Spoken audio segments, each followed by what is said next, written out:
Ya, saya akan kembali saya lakukan share screen.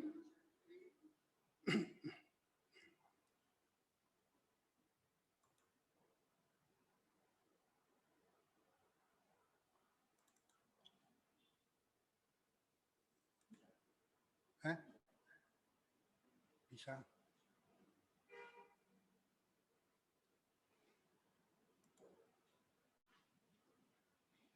Ya, ini saya sampaikan pada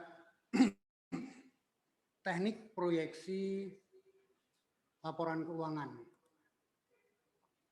Ya. Mungkin buat teman-teman yang belum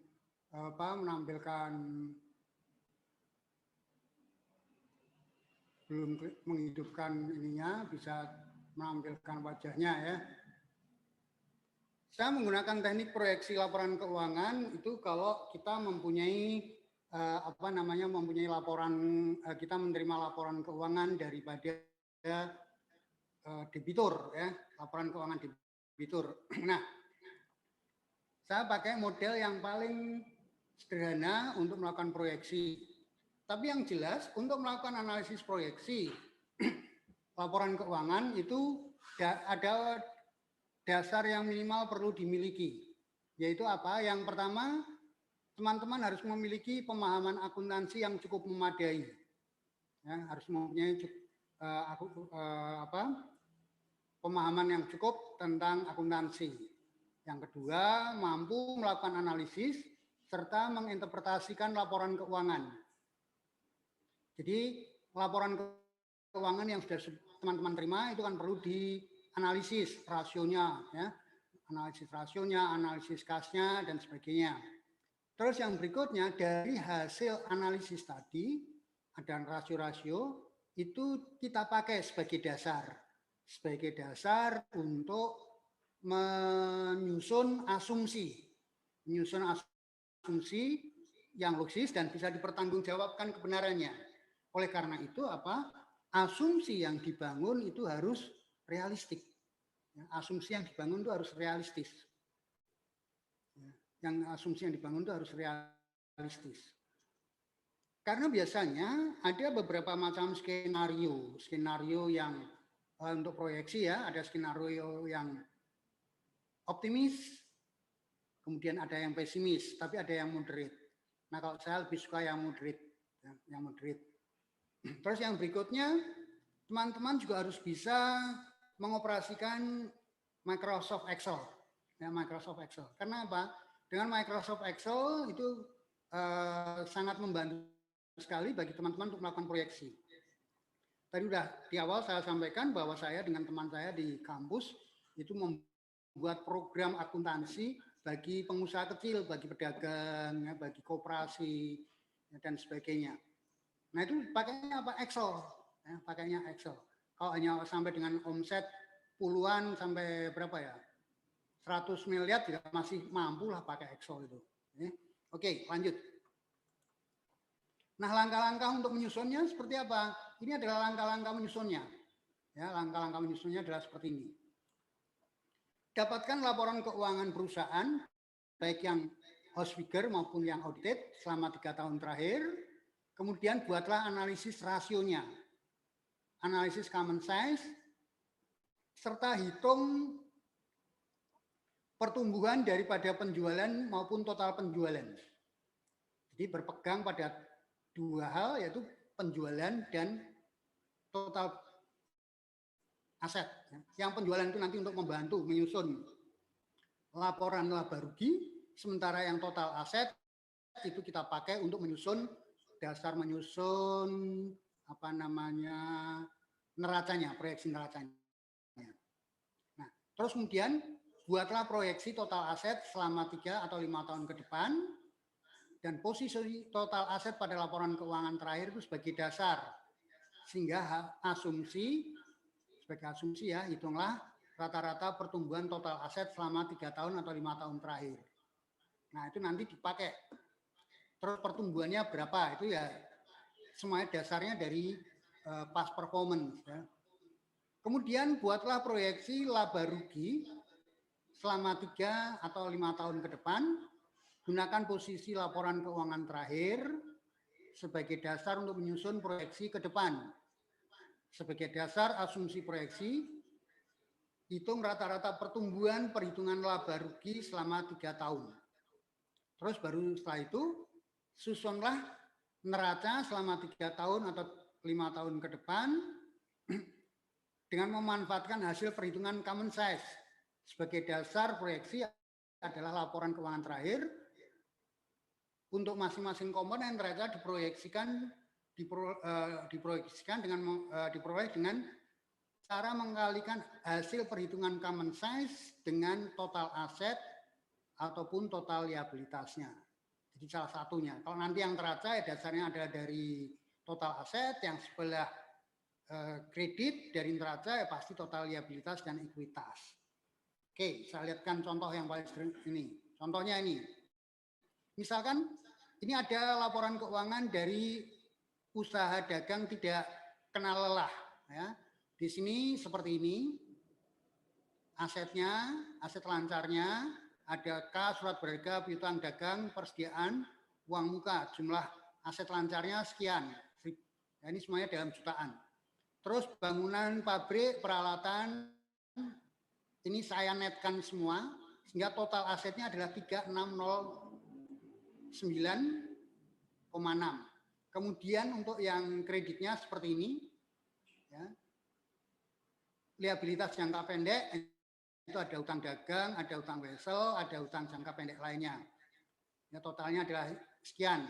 Kemudian utang bank dan utang lainnya ada. Ekuitas ini juga saya nggak pecah, saya kumpulkan langsung. Jadi hanya untuk memudahkan. Tapi kalau mau dibuat rinci ya boleh.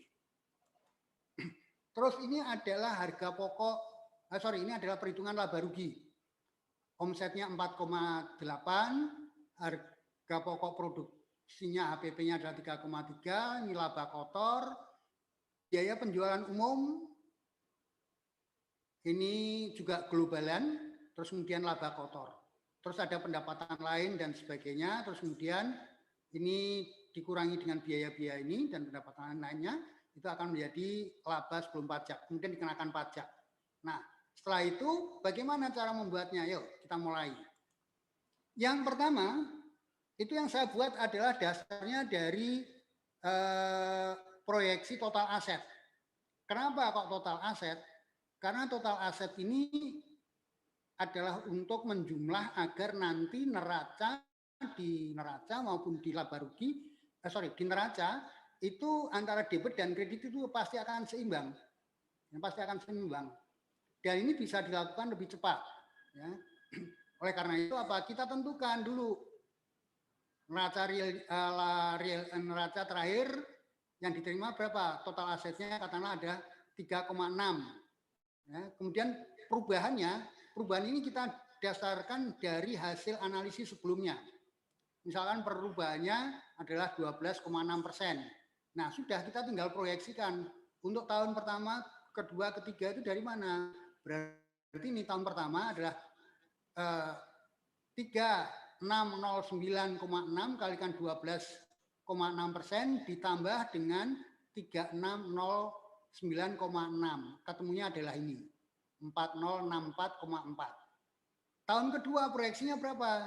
4064,4 kalikan 12,6%, kemudian ditambah dengan 4064, hasilnya adalah 4576,5. Demikian juga dengan tahun yang 3. Jadi yang tahun 1, 2, 3 ini adalah tahun proyeksi. Kalau itu sudah dibuat, nah sekarang kita membuat yang namanya proyeksi laba rugi. Nah, proyeksi laba rugi. Proyeksi laba rugi tadi kita akan hitung ini dulu. Kita hitung pertumbuhannya, ya. Pertumbuhannya. Kita hitung pertumbuhannya. Kalau kita sudah tahu ini kan pertumbuhan ini dari mana? Ini dari pertumbuhan rata-rata laporan keuangan sebelumnya. Nah, setelah ini ketemu, kemudian baru kita gunakan penjualan, misalkan penjualan tumbuh sebesar 7,4%. Tahun pertama berarti apa? Tahun pertama adalah ini 4868,9 dikalikan 7,4% ditambah dengan 4868,9 sehingga ketemunya adalah ini 5229,2. Untuk tahun yang kedua dan ketiga caranya juga sama. Demikian juga dengan harga pokok penjualan. Harga pokok penjualan itu juga begitu. Ini dikalikan 5,9% ditambah dengan harga pokok jadinya adalah 3,593. Demikian seterusnya. Sehingga nanti kalau ini sudah, kita bisa mengisi untuk proyeksinya. Jadi dasarnya itu adalah pertumbuhan, ini sangat simpel sekali. Makanya kenapa tadi saya minta untuk menguasai yang namanya Excel. Ya. Karena Excel itu kan cuma sederhana kok, ya, sederhana. Dan itu sangat bermanfaat. Kemudian kalau ini sudah, ya, kalau ini sudah, sekarang kita masuk ke dalam proyeksi neraca. Ya, proyeksi neraca. Ini tahun yang ini adalah yang realnya, tahun terakhir yang realnya. Ini adalah common size. Ya, common size itu diperoleh dari mana? 85 dibagi 3069 dikalikan 100 ketemu 2,4%. 35 dibagi dengan 3609 kalikan 100 ketemu 1%. Demikian seterusnya. Demikian juga dengan yang sisi liabilitas. Ya, yang liabilitas itu juga begitu. Nah, sekarang dengan menggunakan ini, dengan menggunakan common size ini, ya, dengan menggunakan common size ini, maka kita mulai. Caranya bagaimana? Tadi kan sudah saya sampaikan, pada tahun pertama proyeksi total aset itu adalah 4064. Nah, sekarang kita lihat di sini. Ya, 4064. Nah, 4604 ini sekarang agar bisa terisi angka-angkanya ini dari mana? Ya sekarang kita balik 20,4 kalikan 4064,4 ketemunya adalah 829,1. Terus kemudian yang bangunan itu 41,8 kalikan 40,64 ketemunya 1,6989. Kemudian yang kas adalah 2,4 kalikan 604,4 ketemunya 97,5. Demikian seterusnya. Dengan cara yang sama, ya, dengan cara yang sama, teman-teman juga bisa membuat yang sisi liabilitas. Akibatnya apa? Sisi debit dan sisi kredit itu akan sama. Nah, sisi debit maupun sisi kredit sama. Sehingga dengan demikian, tadi yang proyeksi tahun kedua, tahun ketiga juga dilakukan dengan cara yang sama. Dengan demikian kita bisa menyusun proyeksi neraca selama 3 tahun ke depan. Nah, proyeksi neraca 3 tahun ke depan. Hasilnya apa? Hasilnya jauh lebih konservatif. Ya, hasilnya konservatif atau boleh dibilang moderate. Kalau kita lihat pertumbuhan dari proyeksi tahun pertama ke tahun kedua, ke tahun ketiga ini memang tidak terjadi lonjakan yang sangat tinggi ya, tapi sekitar hanya 2,4% ya. Pertumbuhannya ini kan tidak menyolok sekali. Nah, inilah yang kita gunakan. Demikian ini yang bisa kita buat ya. Demikian itu yang bisa kita buat. Nah, kalau setelah itu nanti teman-teman mau hitung rasionya seperti apa ya boleh-boleh aja. Ya, mau dihitung seperti rasio pada waktu sebelum kita melakukan proyeksi boleh. Ya, boleh. Jadi dengan demikian cara yang mudah ini teman-teman sudah bisa membuat proyeksinya. Hasilnya konservatif. Tapi kalau teman-teman mau mengatakan, Pak, kalau saya mau menggunakan rasio-rasio perputaran itu boleh? Boleh. Ya, boleh. Cuma kalau menggunakan rasio-rasio, ya, itu saya khawatir nanti di sini, di neraca ini bisa jadi bukannya naik tapi turun. Ya, jadi di sini tidak rata. Nah, ini yang kurang pas. Makanya kalau saya lebih cenderung menggunakan yang model gabungan common size, ya, common size sama memproyeksikan penjualan yang didasarkan dari pertumbuhan serta total aset yang didasarkan dari pertumbuhan. Kalau mau membuat arus kasnya juga bisa, ya, dengan rumus-rumus yang tadi sudah saya sampaikan itu bisa juga dibuat arus kasnya. Kemudian yang berikutnya, nah kalau ini sudah terlihat seperti ini, ya sudah terproyeksi seperti ini masih bisa dikembangkan. Ya, misalkan dia membutuhkan modal kerja, membutuhkan apa, atau membutuhkan untuk keperluan investasi, itu kita masih bisa menyesuaikan dengan menggunakan pemahaman mengenai akuntansi, maka ini bisa kita sempurnakan lagi. Ya, kita bedai, ya, kita make up. Ya, misalkan kalau katakanlah dia mau membeli gedung. Nah, membeli gedung berarti kan di sini kan harus ada penambahan. Nah, mungkin di tahun pertama ini kan sudah ada penambahan. Ini bisa ditambahkan, kalau ini ada gedung, ada tambahannya, pasti di sini hutangnya juga akan bertambah, kan begitu. Ya kan sisi debit sama kredit itu kan harus seimbang. Prinsipnya kan akuntansi itu kan seperti itu. Ya, jadi kita ini tinggal bisa mau menyempurnakan. Misalkan dia membutuhkan tambahan modal kerja, ya kita akan hitung. Ya, kebutuhan modal kerjanya berapa, yang mau ditambahkan berapa.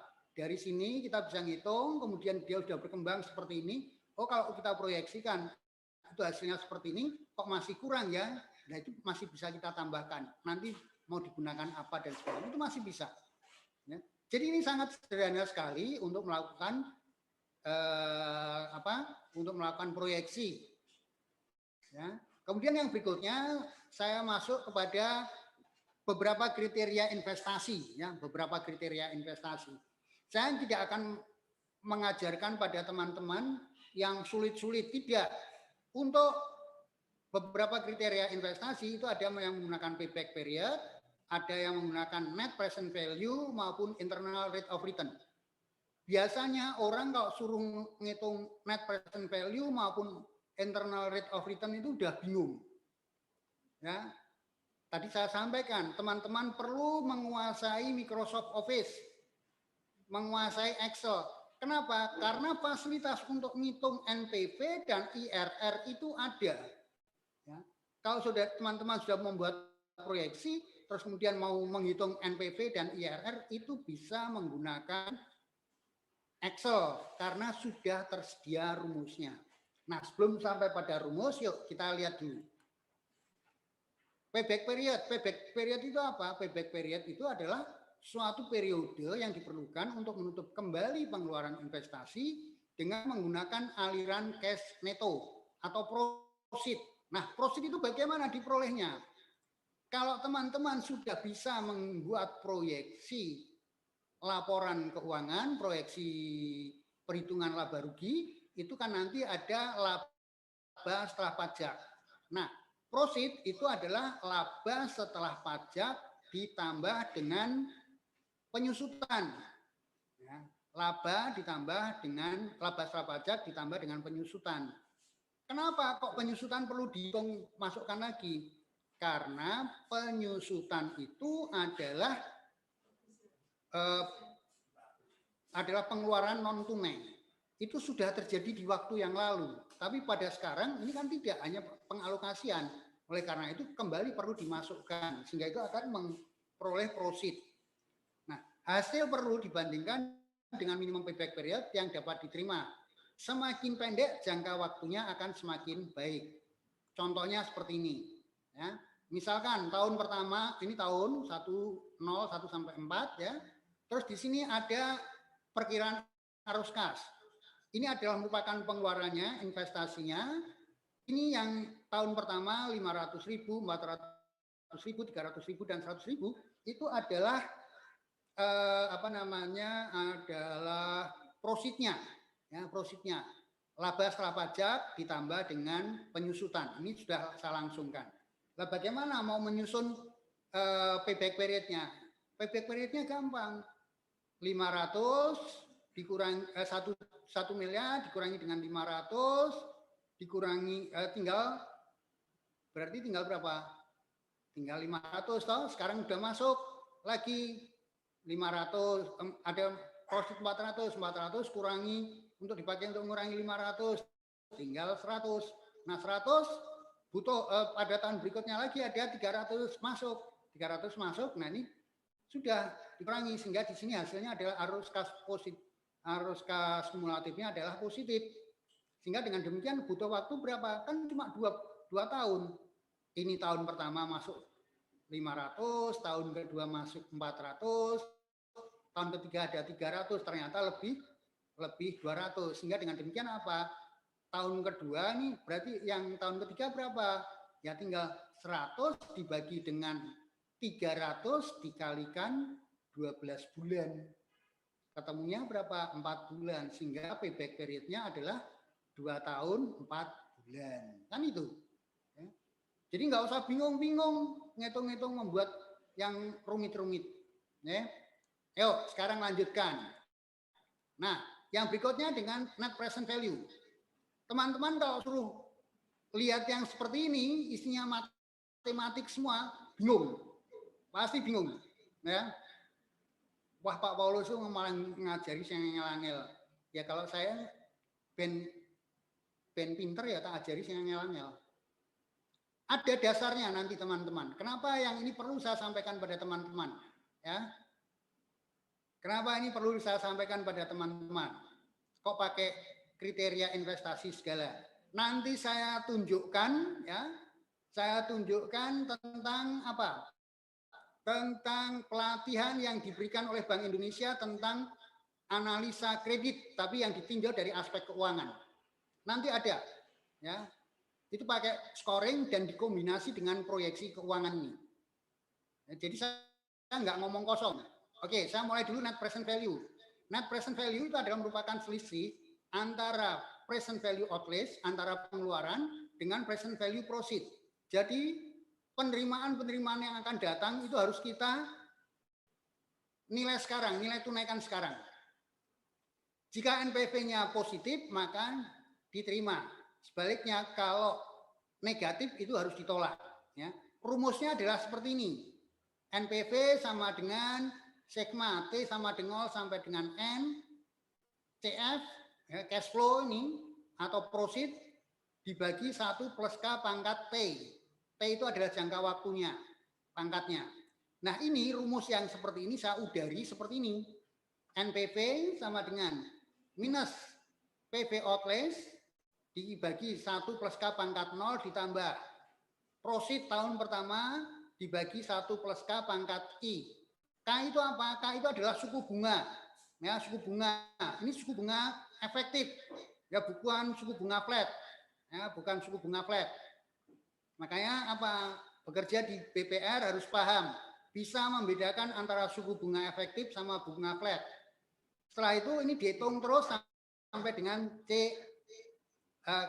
CFN dibagi 1 plus K pangkat N. Ya, kalau pakai rumus ini mumet ya. Pasti mumet. Saya ambilkan contoh aplikasinya misalkan seperti ini. Ya. I-nya tadi itu adalah suku bunga, I-nya itu adalah suku bunga efektif. Itu berarti diskon vektornya. Ini harus kita lihat dari tabel, pakai tabel present value. Lihat kalau pakai tabel present value ya mumet Pak Paulus. Lah iya, nggak punya, tapi masih bisa dihitung. Makanya ini tak kasih yang pusing dulu, baru nanti tak kasih contoh yang mudah. Ini ya teman-teman, 500, ini yang keluar, ini satu, terus kemudian ini tabel tahun pertama 500, tahun kedua 400, tahun ketiga 300, tahun keempat 100. Terus kemudian diskon vektornya ini, kalau nggak punya tabel bisa dihitung. Ngitungnya dari mana? 1 dibagi 1 plus I pangkat N. Kalau N-nya 1 ya pangkat 1. Kalau N-nya 2 pangkat 2, N-nya 3 pangkat 3, N-nya 4 pangkat 4. Terus pakai kalkulatornya apa? Pakai kalkulator belanjaan itu lah. Nah, Casio yang gede itu enggak usah. Kalau ngitung seperti itu ya bisa, tapi mumet. Pakainya itu sebenarnya pakai financial calculator. Sehingga bisa ngitung ini. Nah, kalau ini dihitung, lah ini modelnya tadi dihitung, ini satu persatu. Nanti kalau sudah dihitung, ini NPV-nya positif 71,654,3. Nah. Mumet. Iya kalau nggak tahu triknya, tapi kalau tahu triknya enggak. Di dunia itu nggak ada yang sulit, ya semuanya gampang dikerjakan. Pakai apa? Microsoft Excel. Yang berikutnya, ada metode internal rate of return. IRR itu adalah tingkat diskonto yang menyamakan present value cash inflow sama cash outflow. Atau tingkat diskonto yang membuat NPV-nya 0. Rumusnya seperti ini. Ya, rumusnya seperti ini. Kalau tadi sudah diketahui suku bunganya, kalau ini justru sekarang mencari suku bunga. Ya, mencari suku bunganya. Nah, ini kalau diudari, rumusnya jadi seperti ini. Ini, ya, arus kasnya seperti ini. Terus kita menggunakan apa? K-nya ini suku bunganya tadi itu pakai estimasi. Ya, pakai estimasi. Ya, kalau ini NPV-nya yang satu harus positif, yang satunya harus negatif. Kalau ini masih positif, ya NPV-nya yang kedua nanti masih positif, berarti I-nya juga harus dinaikkan lagi, sehingga hasilnya adalah negatif. Setelah itu baru dilakukan yang namanya interpolasi. Nah, kalau seperti ini berapa IRR-nya? Gunakan rumus seperti ini. Ya, gunakan rumus seperti ini. Tapi kalau pakai rumus seperti ini kan juga prosesnya lama. Nah, oleh karena itu apa? Teman-teman saya ajari pakai rumus yang ini. Nah, ini formula IRR. Ya, formula IRR teman-teman dari mana? Buka ini loh. Nanti buka di apa Excel, ya, terus kemudian masuk ke insert. Nanti di sana masuk ke formula. Di sini ada insert function. Di formula ini teman-teman mau cari rumus apapun ada. Rumus keuangan ada, rumus statistik ada, rumus matematik ada. Jadi enggak usah bingung-bingung. Ya. Nah, pakai ini insert atau pakai formula ini ya, terus kemudian insert function. Ya, insert functionnya cari yang IRR. Cari IRR, nanti kalau sudah ketemu seperti ini, tinggal masukkan aja. Begitu diklik, muncul IRR-nya sekian. Yang NPV juga begitu.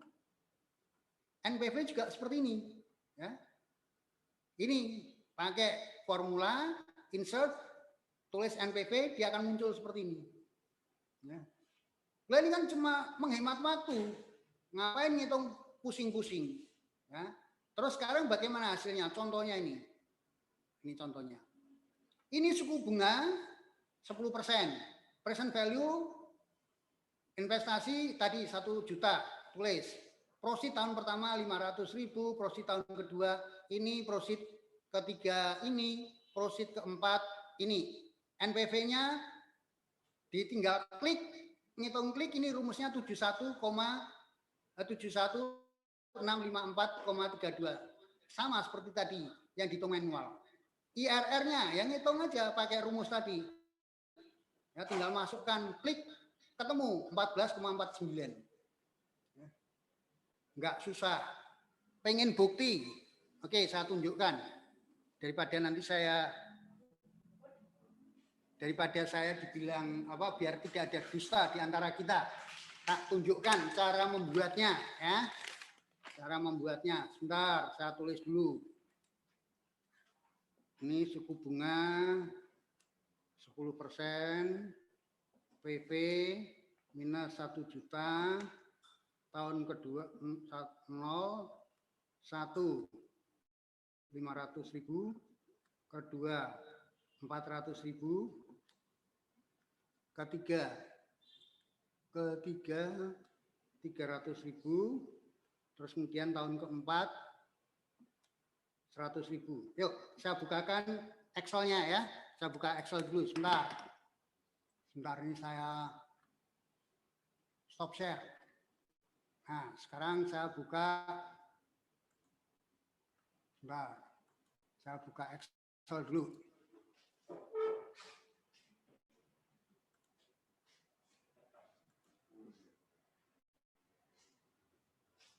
Sebentar, saya cari Excel.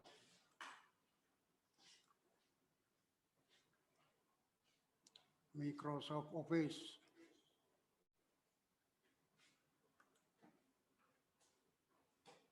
Excel, ini Excel.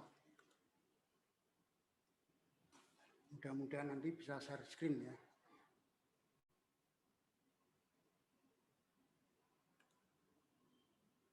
Ini bisa di share screen enggak ini? Ini. Terus Excel ini ya. Ya, ini ya. Ya, mudah-mudahan nih teman-teman bisa lihat ya. Nah, oke. Saya tulis dulu. Suku bunga. Hah?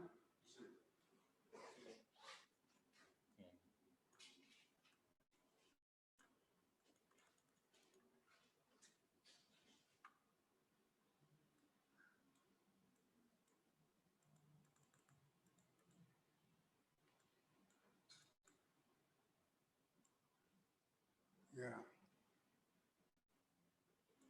Atau saya hitung dulu aja. Saya hitung dulu aja.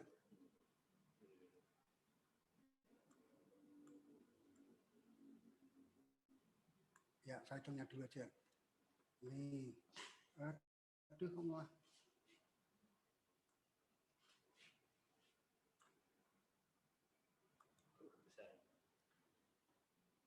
Suku bunga.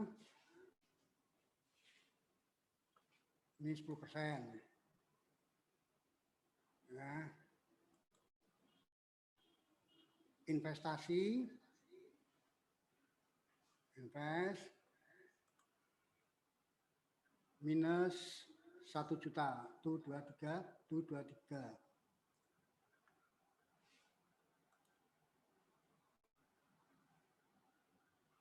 Oh, kurang siji.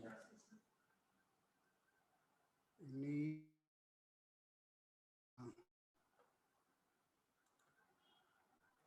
terus proceed.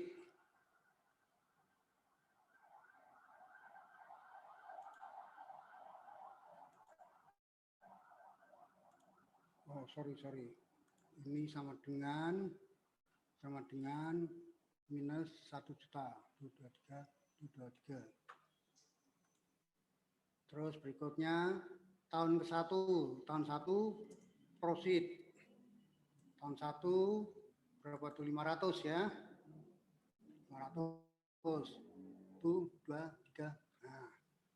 Tahun kedua berapa itu? 400. Tuh 23. Tuh 2. Tahun ketiga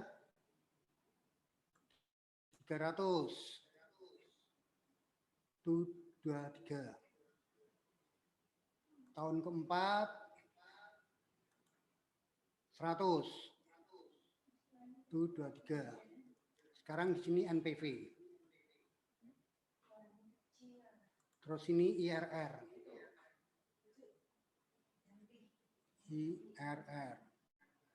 Oke. Ya, teman-teman, sekarang kita lihat di sini. Kita masuk yang ini formula. Oh. Ini kalau ini mau ditutup gimana nih?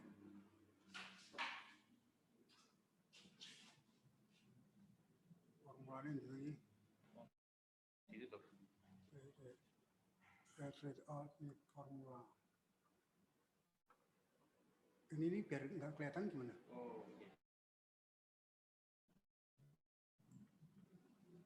Ya, udah. Oke, sekarang kita masuknya ke formula ini. Ya, di formula. Nah, setelah di formula nanti teman-teman akan mendapat seperti ini. Ya, kemudian insert. Nah, insert function. Nah, di sini tadi sudah saya sampaikan. Ada yang untuk statistik, ada untuk yang financial. Ini semuanya ada di sini. Makanya ada most recently used. Nah, sekarang saya ambil yang NPV dulu. NPV, terus kita tulis oke. Nah, di sini kita mulai. Rate-nya berapa? Rate-nya tadi ini 10. Terus ini yang kedua ini masukkan. Yang ketiga ini masukkan. Yang keempat ini masukkan. Yang kelima masukkan. Masih lagi ini satu lagi. Yang keenam, yang ke ini kita masukkan ini. Dah. Sekarang kita tinggal ketik, kita tinggal oke. muncul loh. Ngapain pusing-pusing? Ya, ini kita manfaatkan. Yang berikutnya IRR. Oh, itu ngitungnya nggak sampai menitan kok. Nggak sampai 10 menit lah.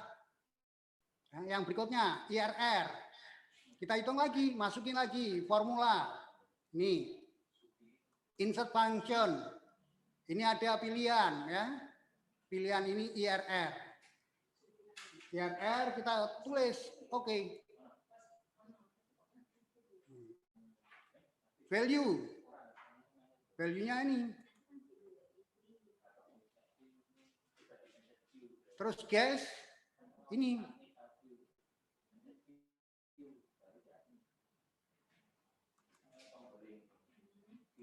Sebentar.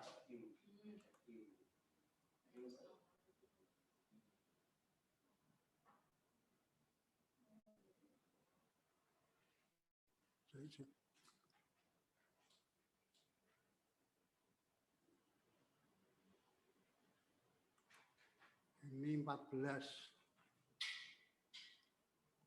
Terus yang ini oke. Di sini Q14 O14 sampai dengan oh ini keliru, rumusnya keliru. Oke, rumusnya keliru. IRR function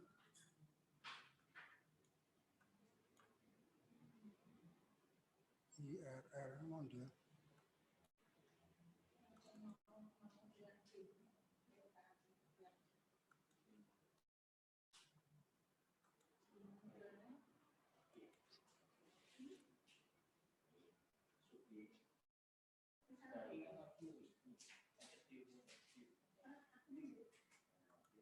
Bentar, kita lihat contohnya aja.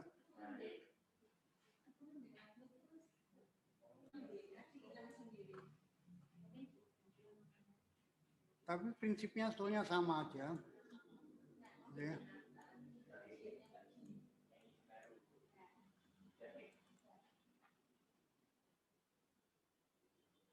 A2 sampai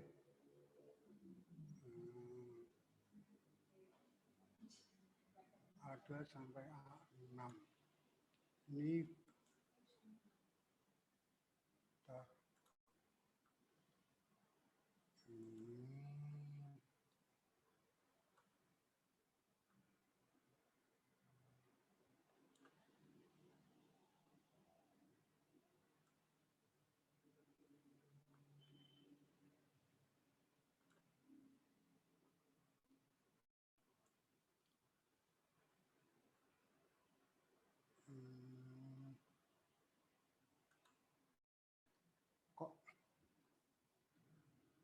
ya pokoknya nanti kalau dihitung caranya seperti itulah. Waktu ini benar bertele-tele. Tapi saya tunjukkan dari dengan menggunakan NPV tabel dengan menggunakan formula yang ada itu bisa di Excel itu bisa teman-teman selesaikan. Kemudian kita kembali lagi, ini saya stop share, saya kembali share screen yang ini. Yang apa? Oh, mungkin teman-teman akan tanya, Pak Paulus kok dasarnya sampai aspek keuangan seperti itu dari mana? Oke, saya tunjukkan ya.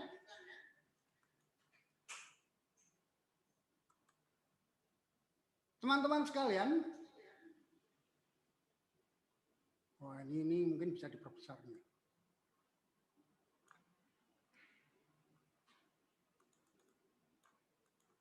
Ya, ini adalah apa yang pernah diajarkan, pernah diberikan pelatihan dari Bank Indonesia. Itu sekitar tahun 2010-2011. Ya, itu pernah kita berikan pelatihan bagi para PKP itu dulu apa Mas? Pendidikan kader perbankan, pendidikan kader pimpinan perbankan di grupnya BPR Saudara itu sekitar tahun 2012-2013. Nah ini ya ini bisa dimanfaatkan, ya. Ini bisa dimanfaatkan. Ya, di sini ada total modal kerja dan sebagainya. Ya. Terus bahkan di sini ada ini proyeksinya. Ini proyeksinya, ya. Per bulan ini proyeksinya dan sebagainya itu ada. Ini yang ngajari BI loh. Nah, yang ngajari BI. Jadi saya tidak keluar dari apa konteks yang disampaikan oleh BI. Kemudian setelah itu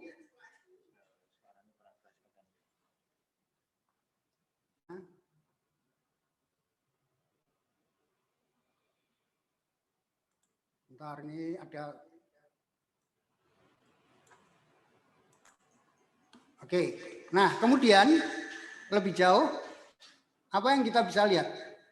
Yang bisa kita lihat lebih jauh itu adalah ini. Ya. BI pun juga mengandalkan adanya ini IRR NPV, Return on Investment Payback Period. Ya. Itu yang sudah tadi disinggung, kita ajarkan. BI itu menuntut seperti itu, sampai seperti itu.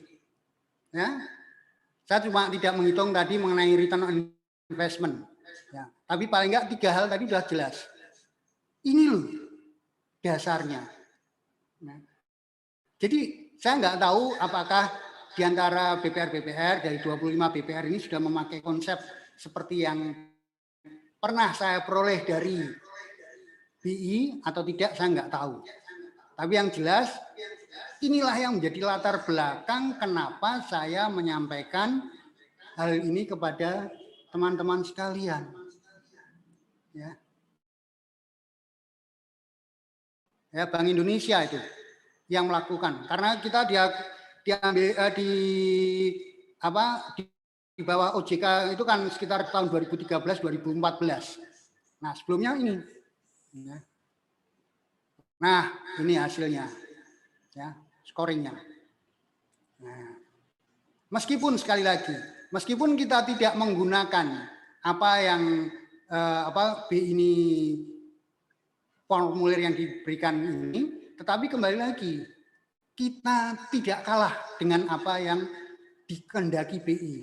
Yaitu apa? Ternyata dibutuhkan adanya proyeksi, dibutuhkan adanya analisa laporan keuangan, adanya proyeksi, juga sampai dengan perhitungan IRR, NPV, dan payback period, serta return on investment-nya. Ya. Ini saya ngisinya udah agak lupa, pasti saya harus buka dulu, nanti saya pelajari lebih jauh. Ya, sekali waktu nanti saya bisa saya bagikanlah kepada teman-teman. Ya. Mungkin teman-teman masih kurang bukti, malah Pak Paulus ngapusi itu, bohong, itu enggak berasal dari BI. Saya tunjukkan, ini saya stop share dulu. Ya, saya stop share, saya tunjukkan lagi. Sebentar nih.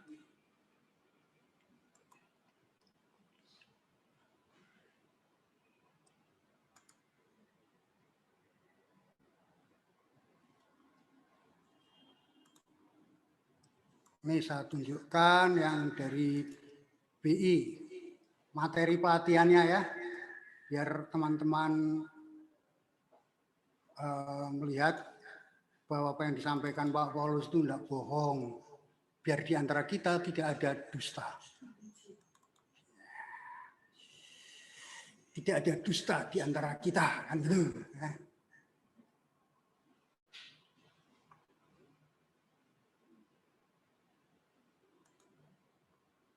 Nah, sebentar ini saya share screen juga.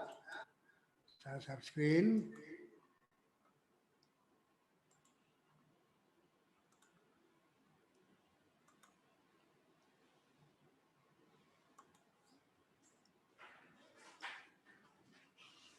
Ini aspek keuangan.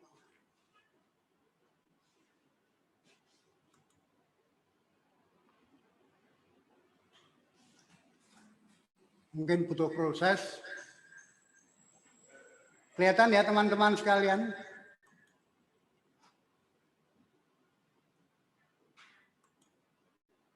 Ya, kelihatan ya?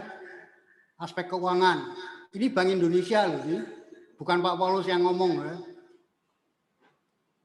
Nih, faktor-faktor yang mempengaruhi kelayakan usaha.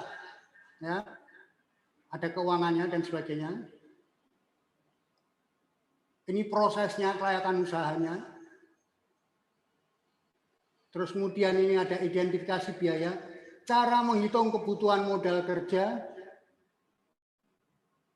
komponen-komponen biaya investasi, ya, dan sebagainya. Saya tunjukkan aja lah, biar enak. Ya. Ini keadaan keuangan, neraca, dan sebagainya. Ya. Laba ruginya, ya. Contoh pembuatan neraca dan laba ruginya, ya, ini ada. Ya nanti mungkin kalau kita pas ketemu lagi bisa kita buat dasar. Ini juga dibuat proyeksi arus kas bulanan, ya, arus kas bulanannya. Nah, ini contoh arus kas industri telur ikan asin. Ya. Ada contohnya.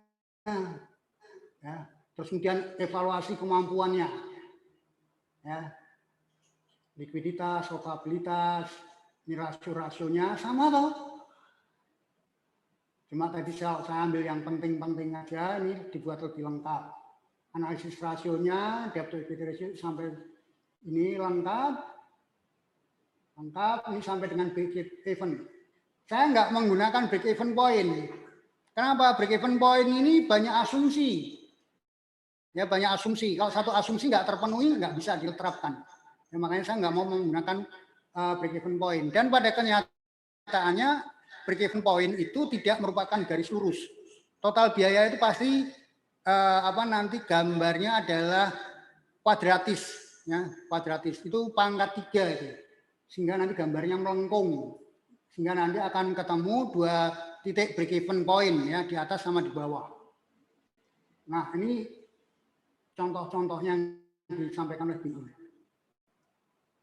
Ya, menghitung proyeksi arus kas, yang berikutnya ini menghitung present value ya.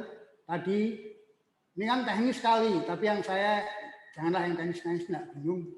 Mendingan tak kasih yang langsung ketemu rumusnya, oke, hitung. Oke. Ini tolak ukur kelayakannya pakai BC ratio.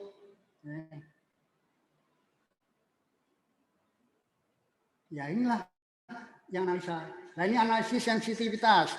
Analisis sensitivitas itu untuk melihat kepekaannya. Kalau ada yang berubah seperti apa dan sebagainya. Ini contoh-contohnya. Ya. Ini tadi payback period.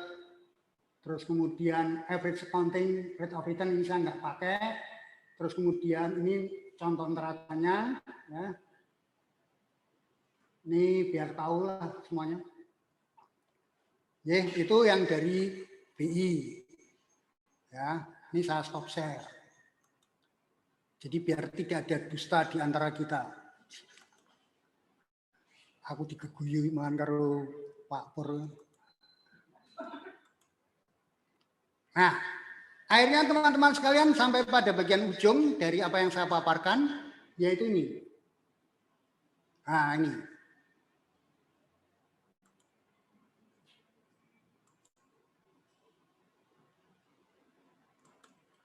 Dari apa yang kita diskusikan selama ini, maka bisa disimpulkan seperti ini. Kalau ini adalah time horizon, maka kita bisa lihat past performance. Past performance itu isinya apa saja sih? Past performance itu isinya adalah ini loh teman-teman. Ini. Laporan keuangan, analisa rasio, analisa kebangkrutan, analisa arus kas, kemudian dilengkapi dengan aspek pemasaran, operasi, manajemen, hukum, dan sebagainya.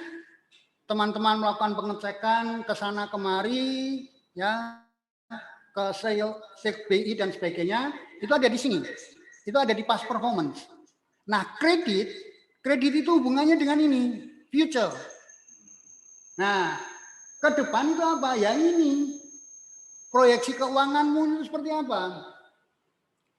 Proyeksi neraca, laba rugi, arus kas, sehingga nanti akan disimpulkan dengan NPV, IRR, ROI, dan sebagainya, serta payback period, apakah layak atau tidak layak. Itu ujung-ujungnya itu. Jadi apa yang saya sampaikan pada teman-teman di BPR Saudara Group itu bukan sekedar, tapi memang ada dasarnya, yaitu hal yang sama pernah dilakukan oleh pihak Bank Indonesia. OJK nggak melakukan pelatihan semacam ini. Ya. BI melakukan seperti itu. Ya. Karena pada saatnya nanti rumornya itu kan BPR bank itu kan akan kembali diawasi oleh siapa? Oleh BI ya ke depannya. Mungkin nanti tahun 2024 dan seterusnya itu akan balik lagi ke BI. Ya, kembali lagi, makanya kembali lagi, itulah yang bisa saya sampaikan. Selamat mencoba, semoga sukses. Itu teman-teman sekalian, ya. Sekarang masih ada kesempatan kita buka lanjutan dengan pertanyaan-pertanyaan. Monggo. Ini sepertinya sudah ada yang di apa? Chatbox. Checkbox ya. Checkbox.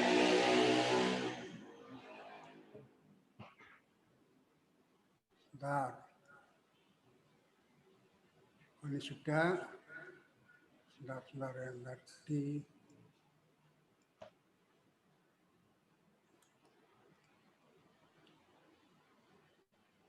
Ini dari BPR SAS. Oh, sebelumnya, oh ini sudah ada lagi yang di atas tadi. Tadi kita baru sampai ke sini ya. Oh ini yang tadi sudah dijawab dengan Pak Imron. Sekarang yang berikutnya dari BPR Surya Mas. Maaf Pak, ikut bertanya, bagaimana kalau kondisi piutangnya lebih besar daripada hutang dagangnya atau sebaliknya? Emi, BPR Surya Mas. Maksudnya posisi hutang lebih kecil daripada posisi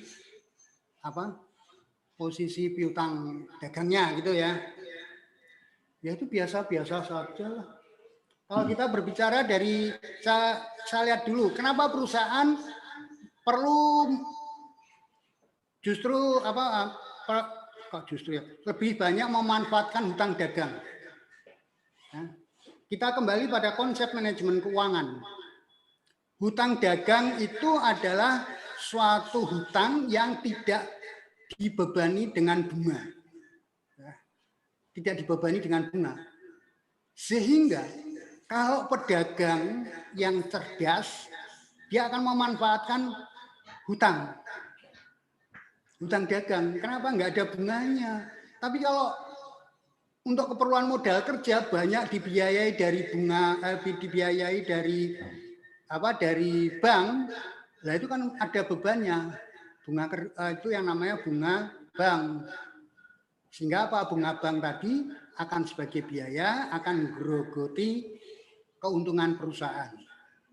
Nah, jadi kalau hutang dagangnya besar, ya enggak masalah, wong itu dia enggak ada beban bunganya kok. Ya. Nah, sekarang yang menjadi persoalan, kalau piutang dagangnya besar Bu, besarnya seberapa? Oleh karena itu di dalam pedagang kalau piutang dagang ya, sebaiknya kita perlu juga melakukan pemeriksaan atau pengecekan lebih lanjut. Yaitu tentang yang namanya aging schedule. Aging schedule.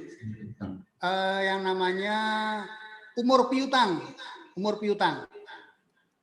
Umur piutang itu kan ada yang 1 hari, ada yang 0, ada yang 1 hari, ada yang 30 hari, terus kemudian 31 sampai 60 hari, 61 sampai 90 hari, terus 90 hari sampai 120 hari, dan seterusnya. Nah, kalau umur piutang dagangnya lebih banyak mengelompok ke sebelah kanan, artinya lebih dari 90 hari, nah ini pasti masalah. Tapi kalau piutang dagangnya itu meskipun besar, tapi ngelompoknya itu masih dalam jangka waktu yang ditolerir, misalkan debitur memberikan syarat penjualan, syarat pembayarannya itu adalah 3 bulan, berarti katakanlah yang paling banyak itu berkisar antara 1 sampai 3 bulan ya enggak masalah. Tapi kalau sudah di atas 3 bulan, berarti sudah di atas 90 hari, lah itu baru yang namanya bermasalah.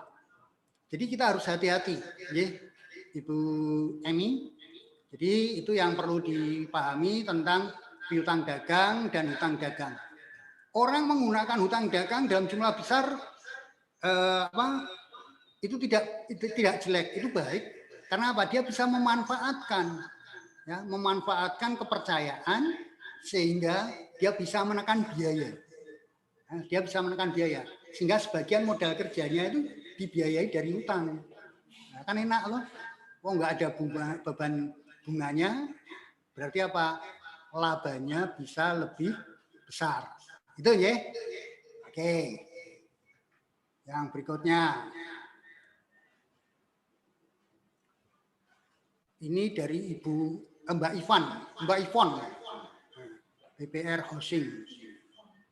Mau tanya Pak, bagaimana menganalisa debitur yang mempunyai usaha lebih dari 2 dengan rekening tabungan hanya 1, tidak mempunyai catatan kas ataupun laporan. Calon debitur membutuhkan tambahan modal usaha untuk usaha yang baru dan untuk merenovasi tempat tinggal.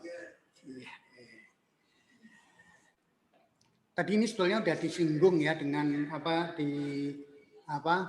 sampaikan oleh Pak Imron. Mungkin akan lebih jelas nanti Pak Imron yang akan menjelaskan. Monggo Pak Imron. Terima kasih Pak Paulus. Sebelumnya saya mau ikut nambah yang dari Pak Paulus untuk Bu Emi. Bu Emi tadi menanyakan tentang piutang dibanding hutangnya, gitu ya, Bu Emi ya. Jadi sebetulnya kalau yang dimaksud besar ada 2 sisi. Satu yang menurut Pak Paulus tadi pengelompokan itu dari sisi bisa dikatakan turnover-nya atau tadi aging schedule-nya. Jadi kalau mengelompok ke kiri itu cepat, kalau ke kanan itu lambat, kalau terlalu lambat itu bermasalah. Jadi sebetulnya pertanyaan ini akan lebih kena gitu ya. Kalau misalnya Mbak Emi ini menganalisa, kan ini tentu saja berdasar catatan laporan keuangan atau neraca atau apapun, di mana piutangnya lebih besar dari hutangnya atau sebaliknya. Yang jadi masalah itu bukan besar notional amount-nya, tapi jangka waktu. Kredit dibutuhkan manakala terjadi cash gapping. Kebutuhannya itu manakala terjadi cash gapping atau meleset antara dia harus segera bayar dengan dia nerima duit. Dari konsep inilah sebetulnya muncul istilah cash basis, accrual basis. Menjawab yang tadi juga, cash basis itu manakala sudah real, nyata, diterima uangnya itu ke rekening maupun diterima cash. Sedangkan accrual basis itu sesuatu yang masa manfaatnya sudah diterima, tapi duitnya belum. Jadi piutang itu dicatat sebagai piutang. Kenapa tidak dicatat di kas? Karena mungkin fisiknya belum diterima, tapi pengakuan atas penikmatan manfaat itu sudah gitu. Nah, cash basis itu menyatukan berbagai pendapat, jangan pakai kas, nanti banyak tipu-tipu. Dikecilin atau digedein, toh saya belum terima duit Pak, tapi kan harusnya sudah dicatat, jualnya secara tempo. Nah, kembali yang tadi itu, bagaimana menganalisa piutang lebih besar dari hutang atau sebaliknya. Sebetulnya yang menyebabkan si debitur butuh atau kita lebih jeli menganalisa itu, yaitu days inventory-nya berapa, kemudian days payable, days account receivable, jadi turnover dari piutang berapa. Kalau piutangnya itu lama, jadi cash inflow-nya lama, sementara dia harus bayar bahan baku atau hutangnya cepat, maka muncul cash gapping. Dia butuh karena tagihannya masih lama. Nah, itu yang jadi pertimbangan. Terus besarnya berapa? Ya seperti yang diterangkan Pak Paulus tadi. Kalau ke kanan lebih dari 90, itu bisa masalah. Karena bisa jadi kalau dihitung beneran, pakai rumus yang Pak Paulus tadi juga bisa, itu kemungkinan kebutuhannya jadi gede banget. Gitu.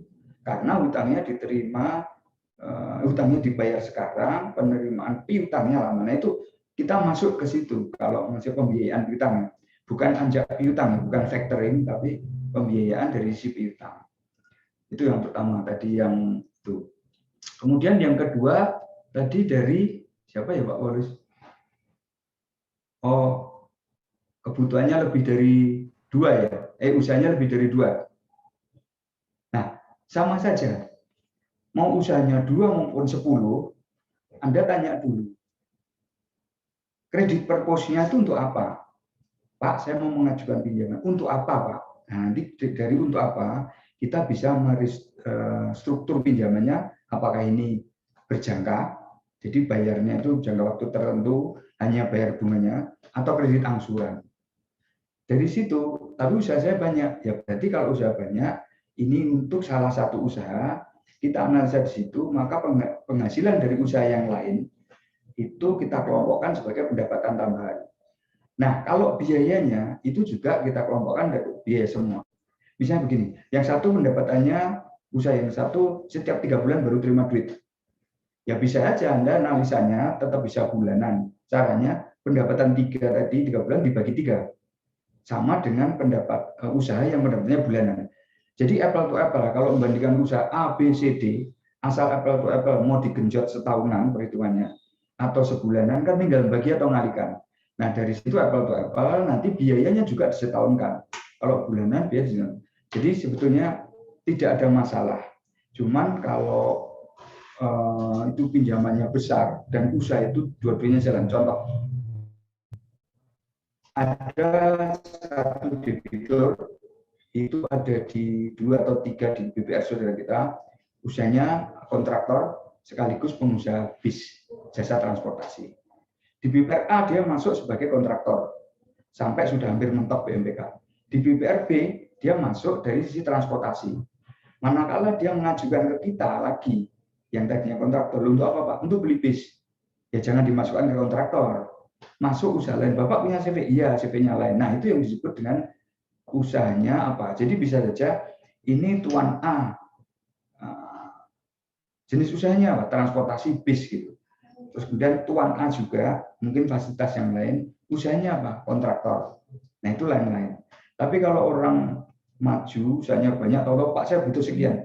Tolong Anda hati-hati menganalisa tujuannya untuk apa.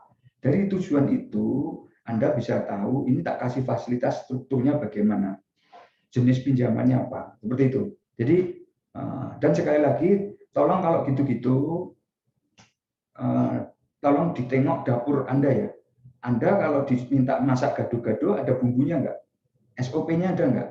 Yang satu minta gado-gado, satu minta steak itu. Sop iga bakar. Apakah digabung? Gado-gado dicampur sop iga bakar, rasanya karu-karuan. Tetap harus dievaluasi satu-satu gitu. Tapi kalau hanya untuk satu, tapi yang lain ikut, ya tambahkan di sisi pendapatannya, tambahkan juga di sisi biayanya. Tapi bahwa analisa sesuai tujuan itu wajib. Mengatakan Pak Paulus, monggo dilanjut.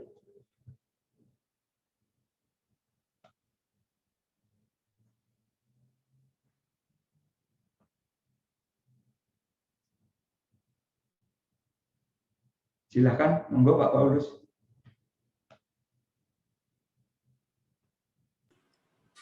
Ya Pak, terima kasih. Baik, kita lanjutkan. Pertanyaan yang berikutnya dari Mas Eko, BPR SAS. Wah, ini dari Gombong. Selamat siang Pak, mau bertanya lagi. Dalam menganalisa data ada beberapa metode menggali informasi. Bisa dengan metode wawancara, observasi, nota-nota atau catatan, mutasi rekening koran, ataupun cash in box suatu nasabah. Bisa dikombinasikan dari beberapa metode.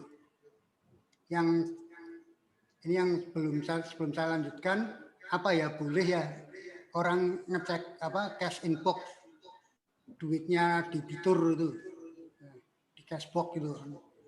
Nah ini kan kalau saya udah terlalu jauh ya sampai kita mengecek ke cash in box ini. Kalau begitu kok nggak sekalian ngecek ke Brankas saja Mas Eko? Nah, Jadi nun sewu teman-teman sekalian, kalau kita mau melakukan pengecekan, kita juga harus tahu batas-batas. Ya, kita harus jaga privasi daripada calon debitur kita. Ya, jangan terus kita ngecek cash in box, apalagi sampai ngecek brankasnya. Kalau saya jadi debiturnya, yang ada petugas BPR dari grupnya saudara seperti itu, langsung saya usir. Karena saya tersinggung. Nah, itu yang perlu dijaga. Jadi jangan sampai menyinggung privasi daripada calon debitur kita. Yang ditanyakan, kalau penggalian data menggunakan mutasi rekening koran untuk mengetahui perputaran transaksi usaha, omset, dan HPP, bagaimana kita bisa menyimpulkan bahwa mutasi itu tidak window dressing ataupun mutasi rekening koran tersebut window dressing? Baik, pertanyaan saya sebelum saya jawab lebih jauh, nasabah mempunyai berapa rekening koran? Kalau nasabah mempunyai 2 rekening koran atau 3 rekening koran, 3-tiganya minta difotokopi, dicek. Kemudian habis itu lakukanlah di samping dihitung mutasi, ya, debit kreditnya juga dicek saldo tertinggi dan saldo terendah dari masing-masing bulan. Apakah itu cukup? Belum. Yang berikutnya perlu dicek adalah apakah antara rekening satu dengan rekening satunya itu ada perpindahan. Ada perpindahan enggak? Jadi misalkan dia punya rekening di BCA, satunya di Bank Mandiri, satunya BNI. Minta semuanya, kemudian kita hitung, kita hitung mutasinya, debit kreditnya, cek saldo tertinggi dan saldo terendah dari masing-masing bulan. Terus kemudian yang berikutnya yaitu adalah cek apakah ada mutasi dari rekening BCA ke rekening Mandiri atau ada mutasi sebaliknya dari Bank BNI ke Bank Mandiri ataupun bank ke BCA. Nah, pasti kan itu kelihatan angkanya sama kok. Kalau ada angkanya sama, berarti apa? Kita perlu skip untuk keperluan analisisnya. Nah, sehingga dengan demikian kalau itu sudah kita skip, ya akhirnya kita akan mendapat angka yang murni. Ya, tidak ada perputaran di antara bank satu ke bank yang lain. Itu cara ngeceknya. Sehingga kalau itu sudah betul, sudah nggak ada, berarti kita sudah yakin bahwa mutasinya adalah benar. Tidak ada window dressing. Nah, tidak ada window dressing. Dan kembali lagi, kita tidak hanya bisa mengandalkan bahwa hanya dari rekening koran saja, tapi kita juga bandingkan, cocokkan dengan nota-nota serta catatan. Sehingga dengan demikian kita bisa berasumsi, oh bahwa perputaran di bank, ya, perputaran di rekening itu hanya sekian persen dari omsetnya. Itu pendekatannya. Jadi kembali lagi, mohon Mas Eko jangan sekali-sekali melakukan mengecek sampai kepada cash in box, ya, apalagi sampai ke brankas dan sebagainya, itu enggak benar, ya. Jadi jangan dilakukan. Kita harus menjaga privasinya, ya. Itu cara yang bisa saya sampaikan kepada Mas Eko, bagaimana untuk mengecek biar tidak terjadi adanya window dressing. Ya. Bisa juga kalau misalkan dia punya rekening, satunya lagi dia punya tabungan, ya coba dicocokin. Bahkan teman-teman sendiri juga perlu menyadari ya bahwa tidak semua pengusaha yang mempunyai rekening di bank itu transaksinya semuanya harus lewat bank tadi, tidak. Kalau dia menerima pembayaran dari orang lain, ya, dari mitranya, dia kadang-kadang ceknya tadi atau gironya tadi akan diberikan kepada temannya untuk membayar utang, kekurangannya baru dia bukakan cek. Sehingga tidak dana yang diterima dari mitranya itu tidak masuk ke bank kita, tapi langsung kepada bank yang lain, kepada orang yang lain. Kekurangnya baru kita tambahi. Itu ada yang seperti itu. Oleh karena itu tadi makanya apa? Mutasi rekening koran kita tidak bisa menggunakan asumsi 100% benar tidak. Tapi sekitar ya 60-70% lah. Oleh karena itu apa? Perlu kita bandingkan. Kita bandingkan dengan apa? Data-data yang lainnya. Yang jelas apa? Mutasi di bank, di rekening bank itu kan bukan dia yang membuat. Ya, yang membuat catatannya itu kan semuanya yang merekam kan adalah dari pihak bank. Sehingga paling tidak kita bisa mempercayai. Dan kalau ada mau mendeteksi adanya mutasi window dressing atau tidak ya seperti yang tadi saya sampaikan. Begitu ya Mas Eko. Mungkin Pak Imron mau menambahkan, monggo Pak. Ya, saya kira sudah lengkap untuk model-model menganalisa rekening koran. Sebetulnya yang paling awal itu Anda total saja. Mutasi bulan Maret, berapa mutasi kredit, berapa mutasi debit. Kalau mutasi kredit, setahu saya, itu adalah uang masuk. Jadi kalau setiap bulan mungkin sekitar 3 atau 6 bulan itu kreditnya lebih banyak dari debitnya, berarti dia, apa kita anggap, kalau tadi di neraca ada cash in bank dan sebagainya, nah itu berarti duitnya banyak.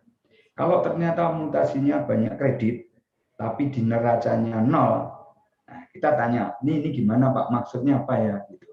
Karena itu juga bisa pengelabuhan data. Kedua, misalnya, sering kita lihat, saya nggak punya neraca Pak, tapi saya pengusaha truk, itu misalnya. Saya rate untuk angkut pasir dari sini ke sini. Loh Bapak ada kontrak nggak? Ya ada, yang ada kontrak, ada yang enggak. Sebulan 17 rate. Terus Bapak dibayarnya gimana? Oh masuk rekening. Nah itu aja. Kita lihat catatan dia narik berapa kali. Kan biasanya nggak lama-lama itu, paling banter 3 hari atau seminggu dibayar. 17 rate ini menyangkut penghasilan, yang mengevaluasi penghasilan dari sisi rekening koran. Validasinya apa? Kita lihat mutasi kredit, Bapak dari mana? PT ABC itu nyewa truk saya, itu ngangkut pasir, PT ini nyewa. 17 kali ya Pak, mana Pak? Cocokkan saja dengan antara rekening koran duit masuk dengan yang kwitansi delivery order atau apa istilahnya PO atau angkutan truk atau surat dari si sopir itu. Rata-rata seperti itu. BPR itu mainnya memang lebih tangan dan kaki kita kotor ya, masuk ke truk ya sampai minta catatannya yang letak-letak itu nggak apa-apa. Ya memang itu tugas kita. Kalau nanti yang menikmati bunga juga kita. Nah, jadi memvalidasi apakah memang mutasinya seperti itu. Wah, saya membayar beli barang dagangan, Pak. Ke PT mana, Pak? Ke sana. Terus ditransfer, Pak. Ya, rata-rata transfer. Coba lihat, Pak. Bulan ini Bapak membayar berapa miliar? Oh, sekian. Coba, Pak. Jadi rekening korannya. Berarti kan mutasi debit. Debit itu mengurangi rekening dia di bank. Cocok. Tapi sekali lagi setuju dengan yang disampaikan Pak Paulus. Tidak semua pengusaha itu menjalankan sudah bank minded. Tidak. Mungkin 60-70% lewat bank, yang lain cash. Atau mungkin ya tadi itu dapat pembayaran, duitnya kayak mbok wedok sing nom. Kan nggak ada catatan di bank. Duitnya dapat pembayaran berupa cek, ceknya dikasih ke orang lain untuk bayar utang dia. Lainnya baru dibukakan. Nah, hati-hati. Jadi kalau misalnya Anda mengevaluasi 70 valid atau 80% valid sudah confirm, itu sudah bagus. Jadi setuju Pak Paulus, jangan 100% didasarkan hanya rekening koran. Rekening koran itu juga hanya catatan. Ada catatan pembanding atau validasinya. Apa? Yaitu tadi tagihan, purchase ordernya, atau delivery order, cocokkan dengan uang. Itu tambahannya Pak Paulus. Oke Pak, oke kita lanjutkan lagi.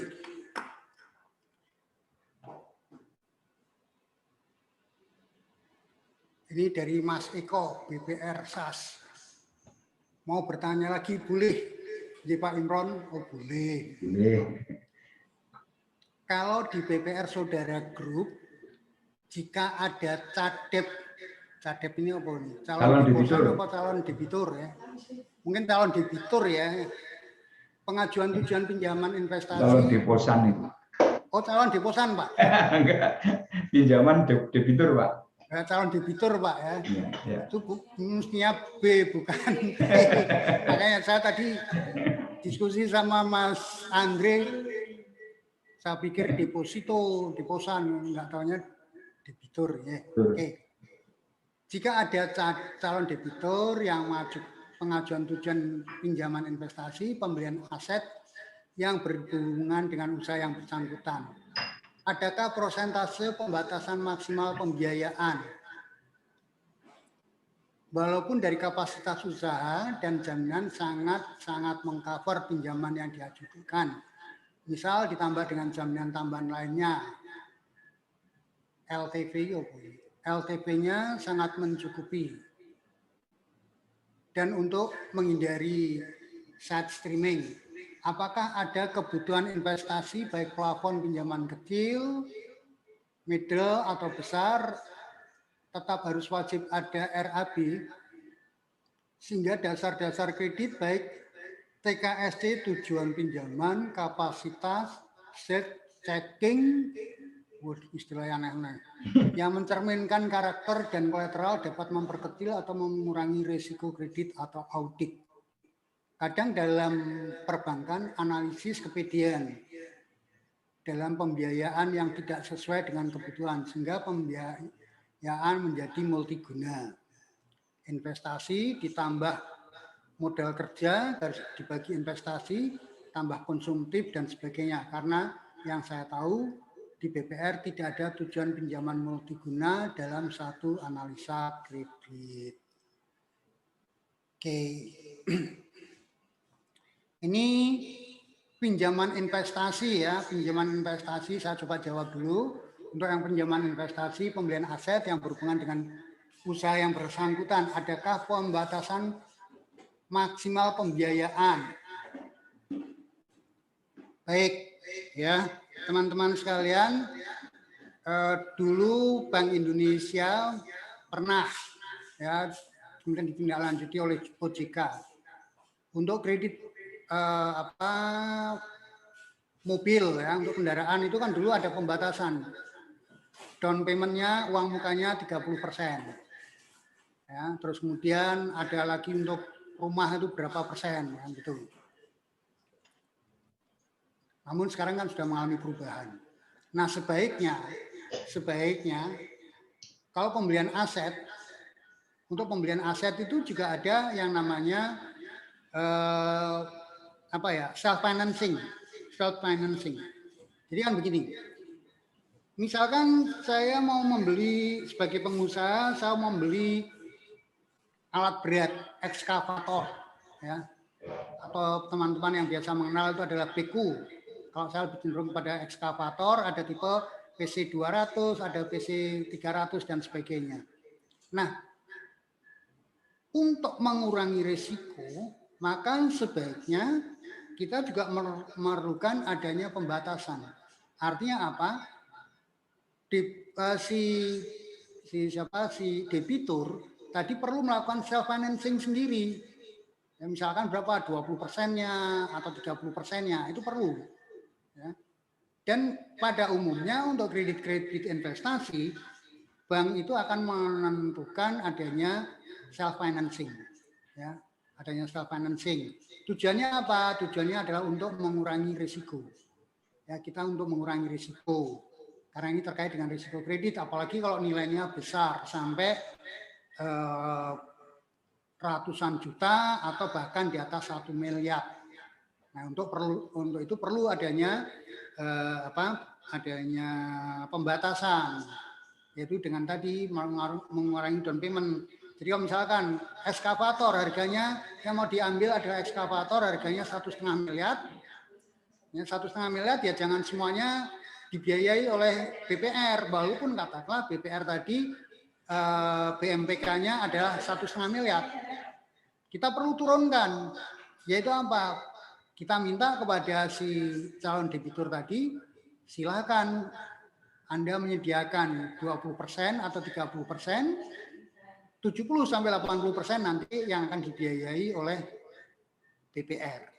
ini adalah salah satu cara untuk menurunkan tingkat risiko. Teman-teman harus ingat, risiko tidak bisa dihilangkan, tetapi risiko bisa diturunkan sampai dengan batas-batas yang bisa ditolerir oleh manajemen. Jadi, itu yang pertama. Kemudian yang berikutnya, walaupun dari kapasitas usaha dan jaminan sangat mengcover pinjaman yang diajukan ditambah dengan jaminan tambahan lainnya. LTV-nya itu apa ya? LTV itu apa? Loan to value. Loan to value. Oh, yeah. Loan to value. Loan to value-nya sangat mencukupi. Tapi kembali lagi, ya, tetap jangan melakukan full financing, jangan melakukan pembiayaan penuh, tapi perlu ada pengurangannya. Karena itu untuk menurunkan risiko, ya, untuk menurunkan risiko. Terus, apakah untuk kebutuhan investasi, baik plafon pinjaman kecil, middle atau besar, harus tetap wajib ada RAB. Kebutuhan investasi. Ini RAB-nya siapa ya? Debitur, Pak. RAB-nya calon debitur. Ya.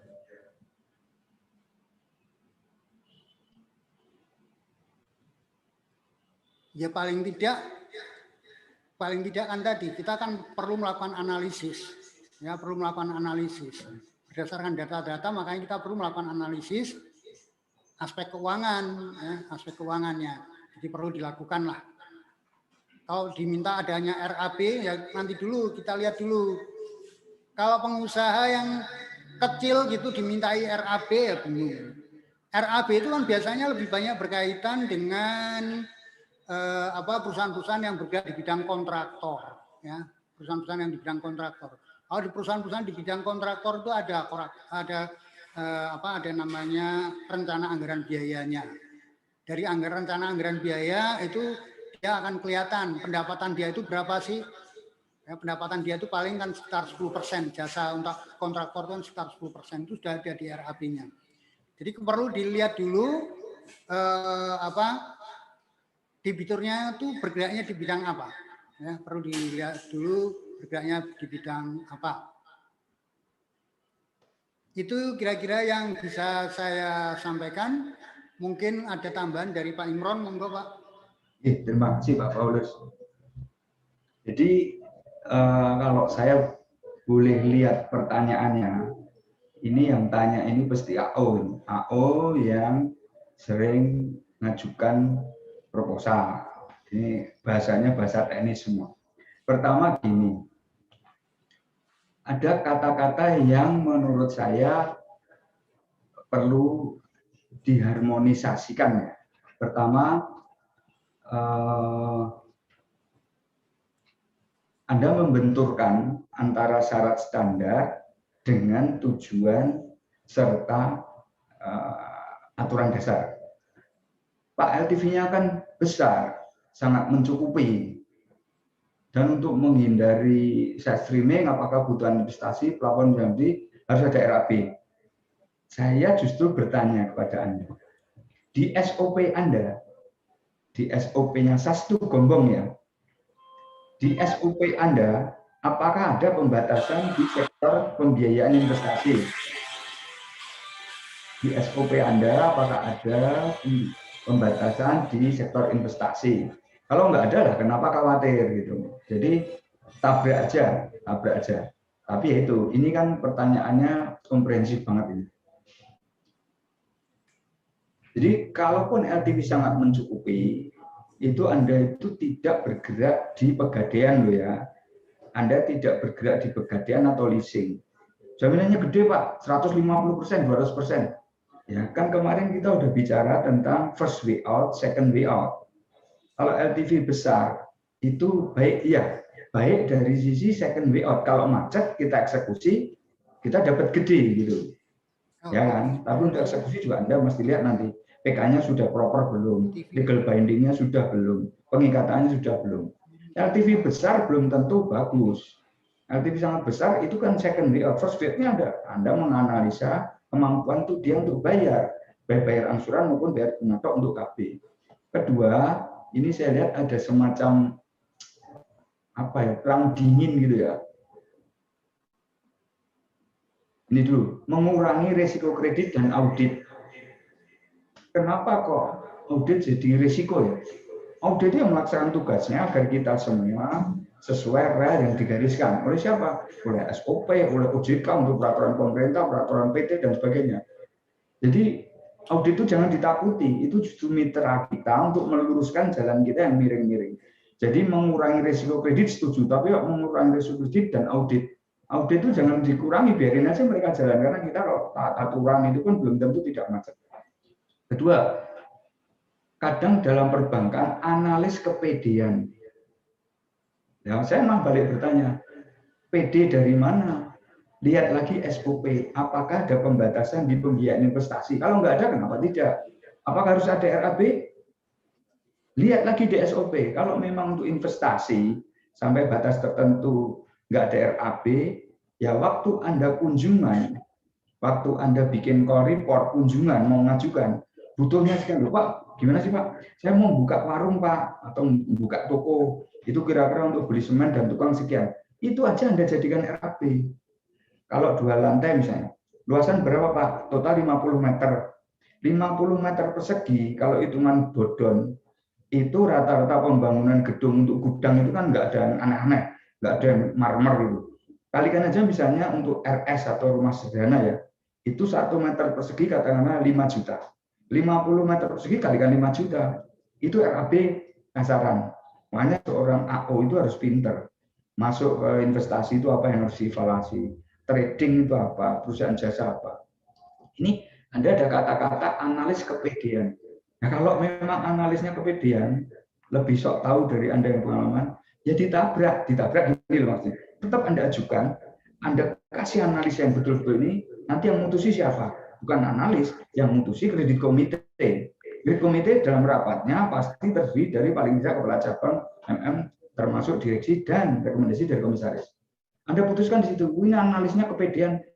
Ternyata di SOP ada, sehingga yang kepedean Anda, analisnya benar. Nah itu ya.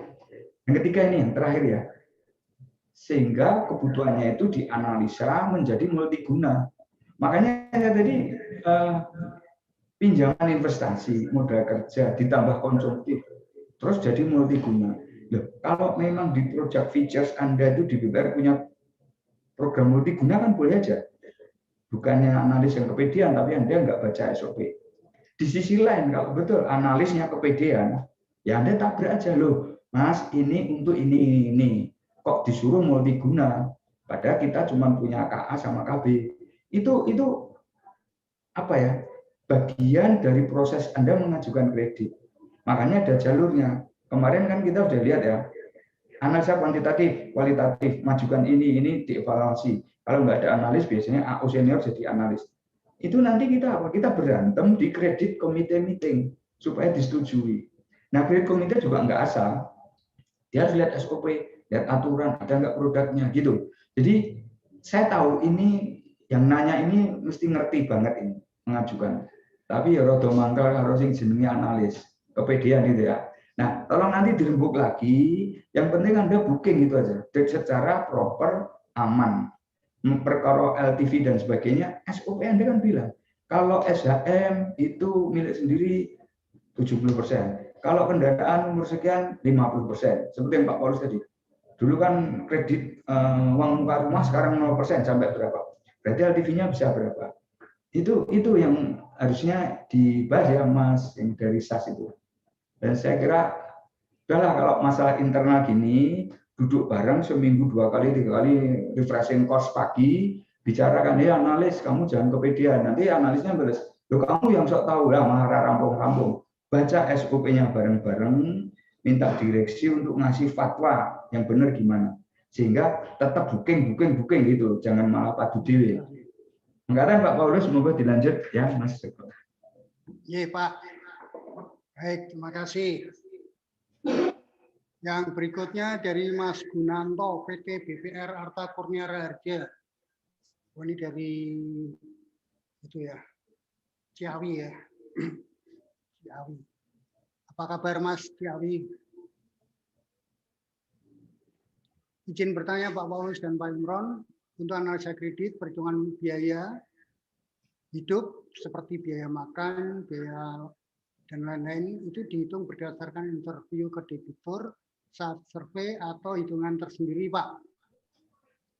Dan satu lagi, saat debitur mengajukan kredit, setelah di BI checking tertera adanya restrukturisasi COVID-19 di slide-nya.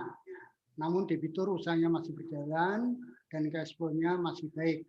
Hanya ditawarkan program COVID oleh bank. Apakah itu suatu permasalahan pada saat mengajukan take over, Pak? Terima kasih. Ya, yang pertama tadi tentang terkait dengan biaya hidup. Ya. Nah, biaya hidup ini bisa dilakukan dari wawancara, tapi juga bisa berdasarkan bukti-bukti. Nah, dari bukti-bukti yang ada apa misalnya? Misal teman-teman kan sering itu minta rekening itu ya, rekening listrik, rekening telepon, rekening air. Nah itu kan kita sebetulnya harus tahu itu untuk apa. Ya. Itu kan juga perlu dianalisis. Itu kan berarti adalah pengeluaran-pengeluaran. Ya, pengeluaran-pengeluaran yang perlunya harus kita perhitungkan. Rekening telepon per bulan itu berapa, rekening listrik berapa, rekening PAM berapa, ya mungkin yang lainnya juga ada. Nah itu kan ada bukti-buktinya. Nah itu juga bisa diperhitungkan. Tapi kalau untuk biaya makan, ya kita dari wawancara kan perlu juga kita cocokkan dengan logika, ya dengan logikanya begini. Katakanlah pendapatannya itu hanya berapa 2 juta gitu. Terus dia untuk biaya makan sampai 1,5 juta itu kan ya aneh ya. Nah, itu kan perlu kita cek. Nah, itu bisa dari wawancara. Atau bisa cara dengan begini. Sekarang penghasilannya tadi 2 juta. Biaya hidup untuk diri sendiri satu orang itu sehari kan makan 3 kali. Normal orang itu makan kan sehari 3 kali. Sekali makan kenyang kan itu ya. Nah itu kan bisa dihitung. Dia misalkan punya istri, punya anak, itu kan bisa dihitung ya. Terus kemudian itu kan dari biaya makan. Kemudian dari yang lain, biaya listrik dan sebagainya tadi ada buktinya. Kemudian yang lainnya lagi, misalkan biaya pendidikan anak. Nah, biaya pendidikan anak. Nah, anak yang katakanlah kalau anak yang mungkin masih SD, SMP, SMA itu kan sekarang kalau nggak salah di-cover dengan pemerintah ya melalui program BOS itu mungkin bisa diabaikan. Tapi kalau anaknya sudah sekolah di luar kota atau SMA, SMK tapi di luar kota, nah itu kan juga bisa kita perhitungkan. Kira-kira berapa? Wajar enggak? Nah, kita bisa tanya, di samping bisa tanya, juga kita bisa ngitung sendiri, memperkirakannya, misalkan ini kosnya berapa sih daerah sana, biaya hidup misalkan dia tinggalnya di mana, di Ciawi, tapi anaknya sekolahnya di Bogor, terus dia ngekos di Bogor. Nah, biaya hidup di Bogor itu kan berapa per orang? Nah, itu kan bisa juga dimasukkan sebagai judgement atau sebagai cara untuk menghitung masalah biaya hidup. Jadi saya rasa itu boleh dikombinasikan ya Mas ya, Mas Munanto, boleh dikombinasikan berdasarkan data yang kita peroleh maupun data yang harus kita kompilasi dari bukan data yang kita wawancara dan kita lakukan judgement yang kira-kira wajar, yang wajar. Nah, wajar itu bagaimana? Terus yang berikutnya, satu lagi saat debitur mengajukan kredit. Setelah BI checking, saat dilakukan BI checking, tertera ada restruk COVID-19 di slide-nya. BI checking sama slide itu kan ya beda tuh. Kalau dulu BI checking, kalau sekarang kan slide. Itu kan Cashback itu kan produknya si siapa? OJK ya. Namun debitur usahanya masih berjalan, cash flow-nya masih baik, hanya ditawarkan program COVID oleh bank. Apakah itu suatu masalah saat mengajukan untuk saat take over, Pak? Ya, kalau bisnisnya masih jalan, kewajibannya masih dibayar dengan bagus, saya rasa nggak masalah ya. Wong restruct itu kan sebetulnya untuk dilakukan restruct itu kan harus ada ketentuan-ketentuan yang harus dipenuhi. Kan tidak semua perusahaan itu melakukan restruct. Jadi kalau misalkan itu dia di restruct, tapi dia masih kewajibannya jalan dengan bagus dan sebagainya, hasil analisisnya bagus, ya monggo dilanjut aja, nggak masalah. Ya.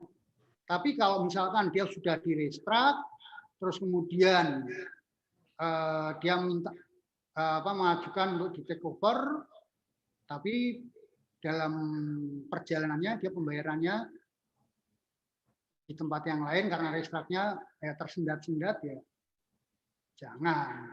Ya. Jadi di sini kita perlu dituntut bijak. Memang kalau dibilang itu bijaksana tidak bijak sini. Oke, itu saya rasa yang buat Mas Gunanto seperti itu.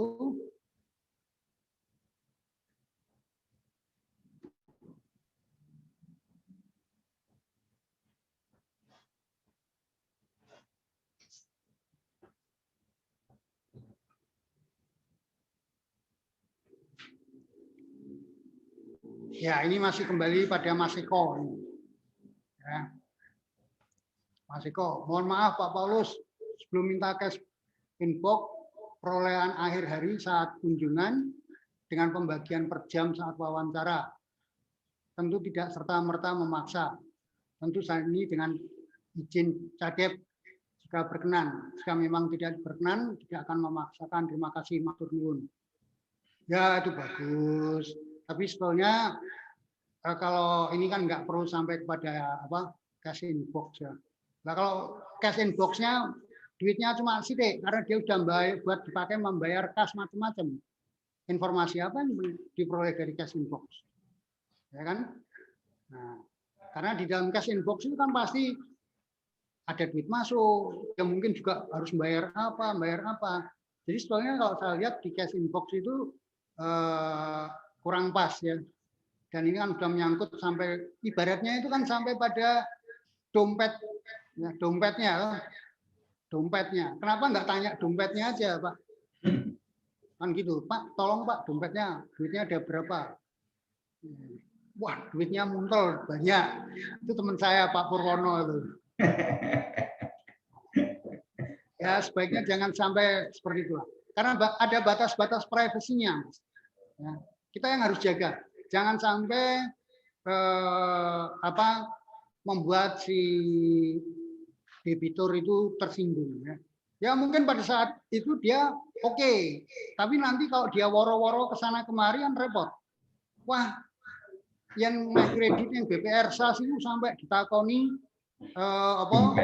cash inbox, takoni dompet. Wah langsung aja itu BPR Anda akan jadi bulan-bulanan oleh kompetitor. Wah, wes ojo nih BPR SAS, soalnya takoni dompetmu sini piro dan sebagainya. Ya jangan Mas. Jadi kalau saran saya sekali lagi sebaiknya jangan sampai kepada cash inbox. Ya, karena untuk mengecek apakah dia punya uang atau tidak itu kan ada. Apalagi seperti itu ya sampai ada dompet. Tapi kalau saya sama Pak Purwono itu paling seneng. Karena kalau saya diajak makan siang sama Pak Purwono, beres Pak Pur, beres. Dia akan nepuk-nepuk dompetnya yang ada di saku. Wah, aku ditraktir gitu. Itu bukan aja ya. Oke, matur suwun. Mungkin masih ada lagi. Oh, ini sebentar. Selamat siang, Pak. Ini dari Mega Arta Mustika. Boleh tidak file laporan analisis kredit versi BI dikirim juga nanti soft copy-nya?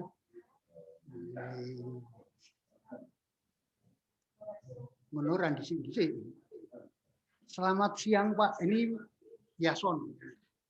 Mohon dibantu kirim materi pembahasan hari ini. Oh ya, nanti dikirim. Ya. Ya, untuk yang file versi BI nanti akan saya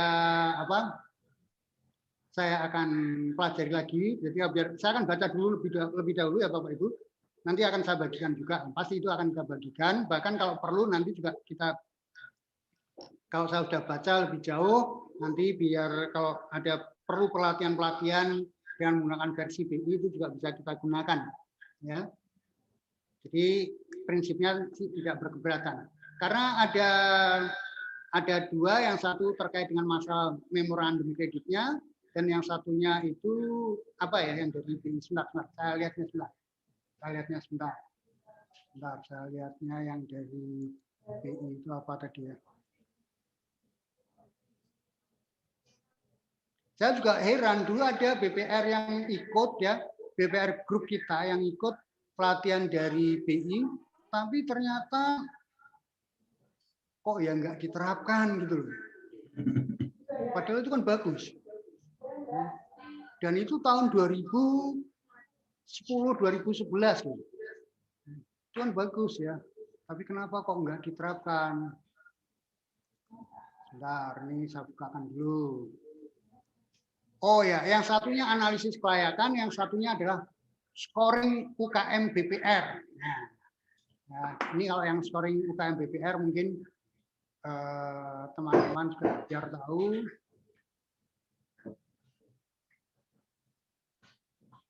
Nah.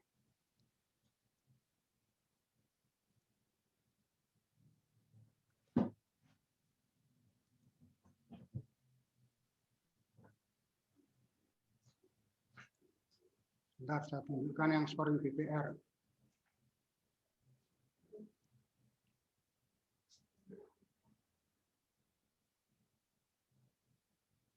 Mana ya scoring BPR-nya?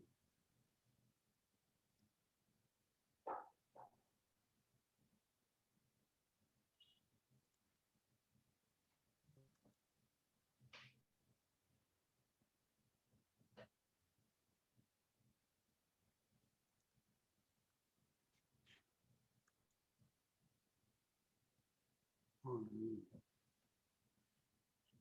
Stop share dulu. Saya share screen yang scoring.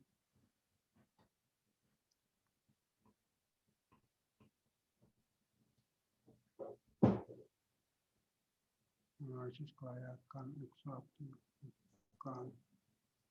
Lu mahal.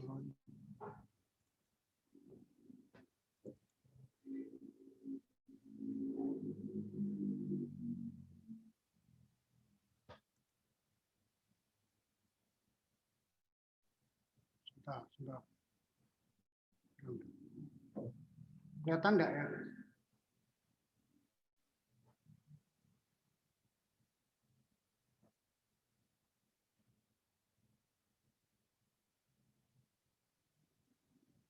Ini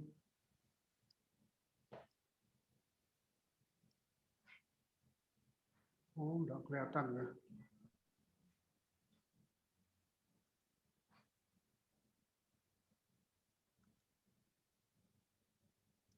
Nah, ini dia. Scoring BPR.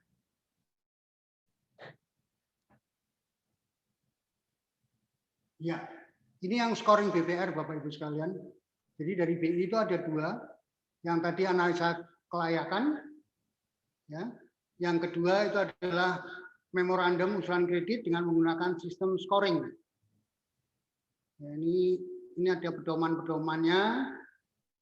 Ini termasuk pedomannya, mungkin saya perbesar dulu.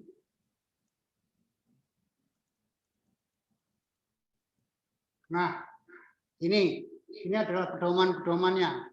Ya, jadi judulnya adalah ini memorandum usulan kredit. Jadi waktu dulu pelatihan pakai BPR Artamas. Ya, kemudian ini penjelasan-penjelasannya, kemudian ini adalah ketentuan-ketentuan scoringnya, sehingga nanti hasilnya akan lebih cepat. Ya, hasil berdasarkan scoring. Ya, Ini. Terus kemudian ini yang berikutnya ini adalah sisi finansialnya. Laporan keuangannya Bapak Ibu sekalian, ya Bapak Ibu bisa pirsani di sini laporan keuangannya. Terus kemudian ada rasionya. Ini ada rasio-rasionya, ada informasinya. Ini informasinya, kemudian ada denahnya, ya. Ada denah lokasinya, ini nanti untuk gambar lokasinya begitu. Terus kemudian ini sudah ada tanda utaranya sebelah mana. Terus kemudian ada parameternya Bapak Ibu sekalian. Ya. Ini mungkin akan saya share, saya akan pelajari lebih dahulu Bapak Ibu sekalian. Saya khawatir nanti kalau saya share sekarang, sementara saya nanti ada pertanyaan dari teman-teman, saya nggak bisa jawab, kan malu. Ya, jadi nanti pada saatnya akan kami share. Oke. Itu teman-teman sekalian. Masih ada lagi pertanyaan? Masih satu lagi, Mbak Eni Semeru.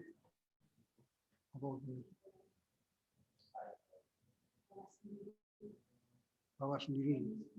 Pak Paulus. Izin, Pak Paulus. Monggo, Ya. Pak. Akan nambahi pertanyaannya Mas Gunanto. Monggo, Pak. Ya. Jadi untuk analisa kredit, ya pertanyaannya, perhitungan biaya-biaya hidup seperti biaya makan dan biaya dan lain-lain itu dihitung berdasarkan interview ke debitur saat survei atau ada hitungan tersendiri, Pak? Ini pertanyaan ini mendasar sekali. Hampir setiap AO itu pertanyaan seperti ini, biaya hidup.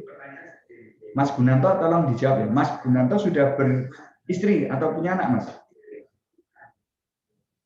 Mas Gunanto? Sudah berkeluarga? Sudah, Pak. Putranya berapa? 2, Pak. 2. Sekarang punya kendaraan atau punya mobil apa? Pak Gunanto punya motor, Pak. Yang Pak Gunanto, yang Artakurnya? Iya. Kebetulan Pak Gunantonya lagi ini, Pak, ada ini. Ini aja? Iya. Boleh diwakili, sudah menikah ya, Mas? Ya, sudah, Pak. Ini sama. Putranya berapa? 2 SD? Iya, Pak. Oke. Punya kendaraan atau mobil? Motor. Motor. Di rumah listriknya berapa, Pak? 450. Berapa? 450? Iya, Pak. Oke. Sekarang ya, Pak, saya tanya. Saya pakai contoh ya. Jadi gini, apakah ada biaya makan, ada hitungannya tersendiri, ada patokannya, ada ini saya akan kasih contoh.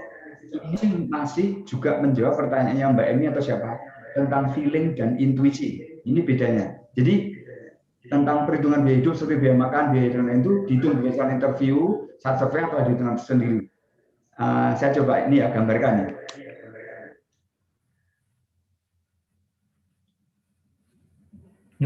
Ini ya, ada debitur ngajukan 300 juta, ini ya 300 juta ini. Debitur ngajuin 300 juta untuk modal kerja. Kemudian tadi jaminannya atas nama dirinya sendiri, SHM, nilainya saja 250 juta. Liquidation value-nya 125. Sehingga loan to value-nya itu 56%. Oke ya, 56%. Kalau tadi ditanyakan apakah ada standar biaya hidup dan lain-lain, ini gini. Coba Anda lihat